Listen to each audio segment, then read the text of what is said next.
Só nesse ano de 2023 já aconteceram vários terremotos, incêndios, ciclones, enchentes de grandes proporções, frio e calor intensos. Ainda tem o aumento da iniquidade entre os homens, dos conflitos internacionais e uma forte movimentação em Israel, que é o relógio de Deus. E aí fica a seguinte pergunta: será que já estamos vivendo as profecias descritas no livro de Apocalipse? Bom, na Bíblia Sagrada nós temos respostas para todas as coisas, inclusive para essa questão que eu trago nesse vídeo, ok? Vamos agora ler juntos, meu irmão e irmã, o livro de Mateus capítulo 24, dos versos 3 ao 12. Vamos lá? No Monte das Oliveiras, achava-se Jesus assentado, quando se aproximaram dele os discípulos, em particular, e lhe pediram: dize-nos quando sucederão essas coisas, e que sinal haverá da tua vinda e da consumação do século. E ele lhes respondeu: vede que ninguém vos engane, porque virão muitos em meu nome, dizendo: eu sou o Cristo, e enganarão a muitos. E certamente ouvireis falar de guerras e rumores de guerras. Vede, não vos assusteis, porque é necessário assim acontecer, mas ainda não é o fim. Porquanto se levantará nação contra nação, reino contra reino, e haverá fomes e terremotos em vários lugares. Porém tudo isto é o princípio das dores. Então sereis atribulados, e vos matarão. Sereis odiados de todas as nações, por causa do meu nome. Nesse tempo, muitos hão de se escandalizar, trair e odiar uns aos outros. Levantar-se-ão muitos falsos profetas, e enganarão a muitos. E por se multiplicar a iniquidade, o amor se esfriará de quase todos. Essa profecia do Senhor Jesus, em Mateus 24, como ele mesmo disse, se refere ao tempo chamado de princípio das dores. Tudo o que está descrito ali está acontecendo nesse tempo em que vivemos, e numa grande velocidade e intensidade. Inclusive as perseguições, a aversão à palavra de Deus e pessoas sendo presas por pregar o Evangelho. Mas alguém pode até dizer: sempre tiveram, por exemplo, eventos da natureza como tsunamis, terremotos, ciclones, entre outros. Sim, é verdade. Mas conforme dados de agências que monitoram os eventos climáticos, nos últimos 50 anos o número desses cataclismas aumentaram muitas e muitas vezes mais. Ou seja, de maneira absurda. O que, conferindo com as Escrituras Sagradas, não nos resta dúvida que estamos nesse tempo do princípio das dores. Agora veja bem, meu irmão e irmã, após esse período em que nós estamos, aí sim vai se iniciar o cumprimento daquilo que está escrito no livro de Apocalipse. Inclusive, o início da grande tribulação, que será um tempo de 7 anos, conforme a profecia de Daniel capítulo 9, verso 27. Será um período de grandes catástrofes naturais sem precedentes, onde haverá o aparecimento do Anticristo para governar esse mundo e a manifestação do juízo de Deus sobre as nações. É importante dizer que o nosso objetivo aqui, através desse conteúdo, não é de colocar medo no seu coração ou de deixar você aterrorizado ou aterrorizada, mas é de mostrar para você as coisas que vão acontecer e de que existem promessas de salvação, promessas para que possamos escapar desse terrível tempo. E daqui a pouquinho eu vou falar sobre isso, ok? Então, prosseguindo na mensagem, para que você tenha uma ampla visão dos fatos que vão ocorrer, eu peço que depois você leia calmamente os capítulos 6 até o 19 do livro de Apocalipse. O Senhor Jesus diz que nunca houve na história do mundo e jamais haverá um tempo como esse que está por vir. Mateus capítulo 24, verso 21. As coisas que temos visto através da televisão e principalmente pela internet, como por exemplo a tempestade Daniel que aconteceu recentemente lá na Líbia, terremotos de grandes proporções como aquele da Turquia, em Marrocos, chuvas com enchentes no litoral paulista, ciclones no Rio Grande do Sul, eventos esses que infelizmente resultaram em milhares de mortes, não podem jamais serem comparados ao que irá acontecer quando estiverem se cumprindo as profecias do livro de Apocalipse. Para se ter uma ideia, veja uma das coisas que vai acontecer nesse tempo e que está descrito no capítulo 6, verso 8 desse livro.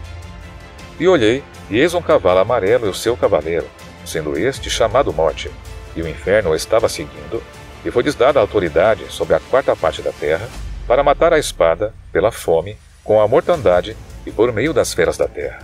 Olha só, meu irmão, hoje existem por volta de 8 bilhões de pessoas. Isso significa que, segundo essa palavra, 2 bilhões de seres humanos serão mortos quando essa profecia se cumprir, porque é exatamente a quarta parte da terra. Vamos ver uma outra profecia que irá se cumprir nesse tempo. Apocalipse capítulo 6, versos 12 ao 17. Vi quando o cordeiro quebrou o sexto selo. Houve um grande terremoto.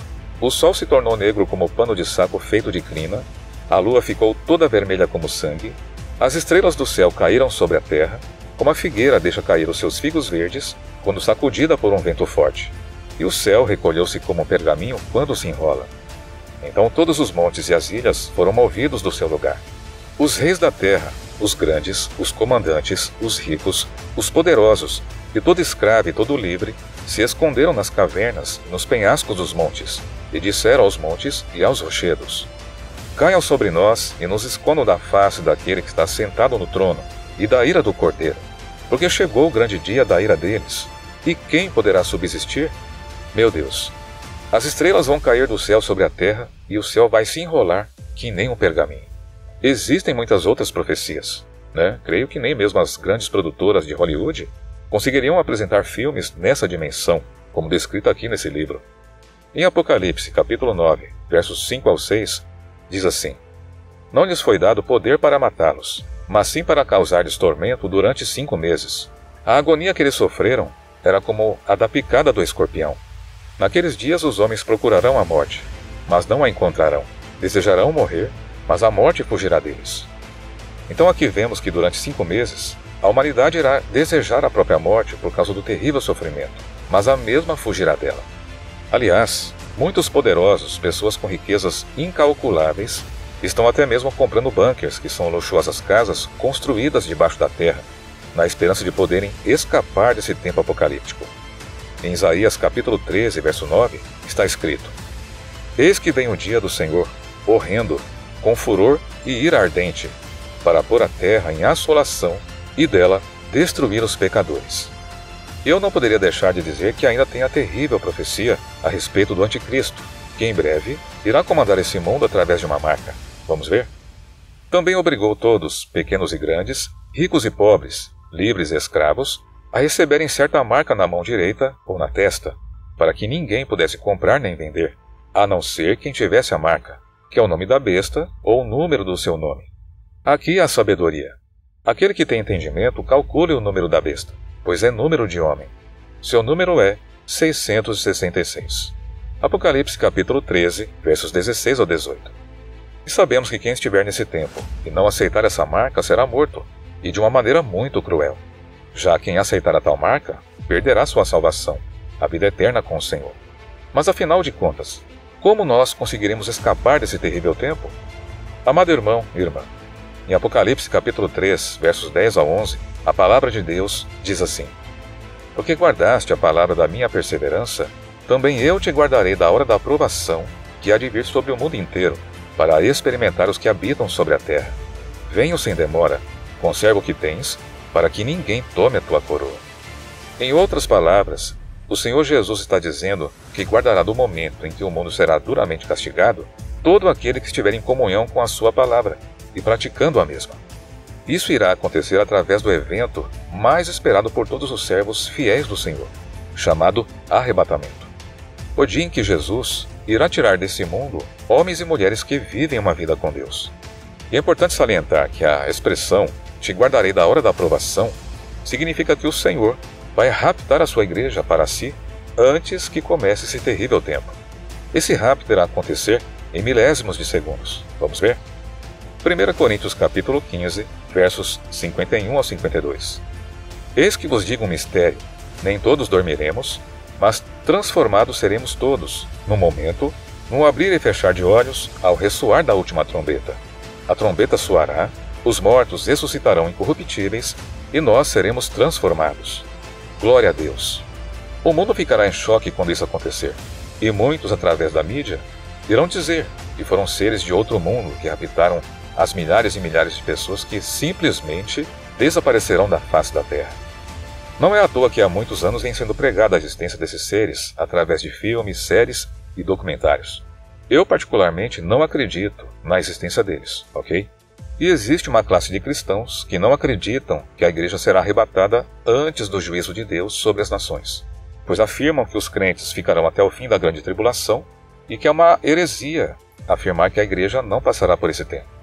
Nesse vídeo, não falarei sobre isso, mas afirmo com base nas Escrituras que a igreja não está destinada para o tempo da ira de Deus, pois esse terrível tempo está reservado exclusivamente para aqueles que viraram as costas para o Evangelho do Senhor Jesus.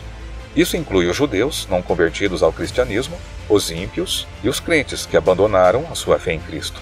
Em 1 Tessalonicenses capítulo 5, versos 8 ao 9, a palavra do Senhor diz assim: Nós, porém, que somos do dia, sejamos sóbrios, revestindo-nos da couraça da fé e do amor, e tomando como capacete a esperança da salvação, porque Deus não nos destinou para a ira, mas para alcançar a salvação mediante nosso Senhor Jesus Cristo. Amém? Amado, Deus não criou a igreja para sofrer os terríveis flagelos que irão se cumprir no tempo da grande tribulação. Isso fica bem claro quando a Bíblia diz: porque Deus não nos destinou para a ira. A igreja fiel tem um destino, conforme podemos ver em Filipenses capítulo 3, verso 20. Vejamos. Mas a nossa cidade está nos céus, donde também esperamos o Salvador, o Senhor Jesus Cristo. Agora, desde o tempo dos primeiros apóstolos até os dias de hoje, a igreja sim, em várias partes do mundo tem vivido dias difíceis, que compreendem as perseguições, fechamento ou destruição das igrejas e até mesmo a morte de alguns cristãos por causa da pregação do Evangelho. Mas isso, meu irmão, são tribulações, ok? O que está por vir é a grande tribulação, que não se compara a nada do que já aconteceu até o presente momento, embora temos visto terríveis acontecimentos ao redor do mundo. Mas nem de longe são as coisas descritas no livro de Apocalipse. O Senhor Jesus fez um alerta e disse assim: Vigiai, pois, porque não sabeis o dia nem a hora em que o Filho do Homem há de vir. Mateus capítulo 25, verso 13. Então essa palavra vigiai significa que devemos estar vivendo uma vida dedicada no serviço de Cristo. Uma vida de santidade e de renúncia a todo tipo de pecado, para que naquele dia não sejamos pegos de surpresa. E isso só é possível através da comunhão com o Espírito Santo de Deus, que é quem garante a nossa salvação. Em Efésios capítulo 4, versos 30 ao 32, a palavra de Deus diz assim: Não entristeçam o Espírito Santo de Deus, com o qual vocês foram selados para o dia da redenção. Livrem-se de toda amargura, indignação e ira, gritaria e calúnia, bem como de toda maldade. Sejam bondosos e compassivos uns para com os outros, perdoando-se mutuamente, assim como Deus perdoou vocês em Cristo. Finalmente, desde o dia em que o Senhor Jesus começou a pregar, há mais de 2000 anos atrás, até os dias de hoje, essa é a palavra que ele continua falando para mim e para você. Arrependei-vos, porque é chegado até vós o reino dos céus.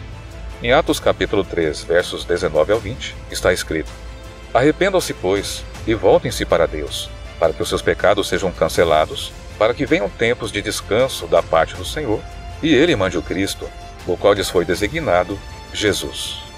Meu querido irmão e minha querida irmã, a única maneira de alcançarmos a salvação da nossa alma é entregando a nossa vida, os nossos caminhos para o Senhor Jesus, o Filho de Deus, e confessando que Ele é o nosso único Senhor e Salvador. Através do reconhecimento daquilo que Ele fez na cruz do Calvário, da sua morte e ressurreição, temos a redenção dos nossos pecados e assim nos aproximamos de Deus. Olha só, meu irmão e minha irmã, que promessa tremenda essa. Porque Deus amou ao mundo de tal maneira que deu seu Filho unigênito, para que todo o que nele crê não pereça, mas tenha a vida eterna. João capítulo 3, verso 16. Amém? Glória a Deus. Espero de todo o meu coração que você tenha gostado dessa mensagem. Se você gostou, peço que você compartilhe, com todos os seus contatos e já deixe também aí o seu like, ok? Sou o Marcelo Oliveira, esse é o canal Guarda Instrução e Vive e vou ficando por aqui. Até a próxima e que Deus te abençoe e te guarde no nome poderoso do Senhor Jesus. Fique na paz do Senhor. Tchau, tchau.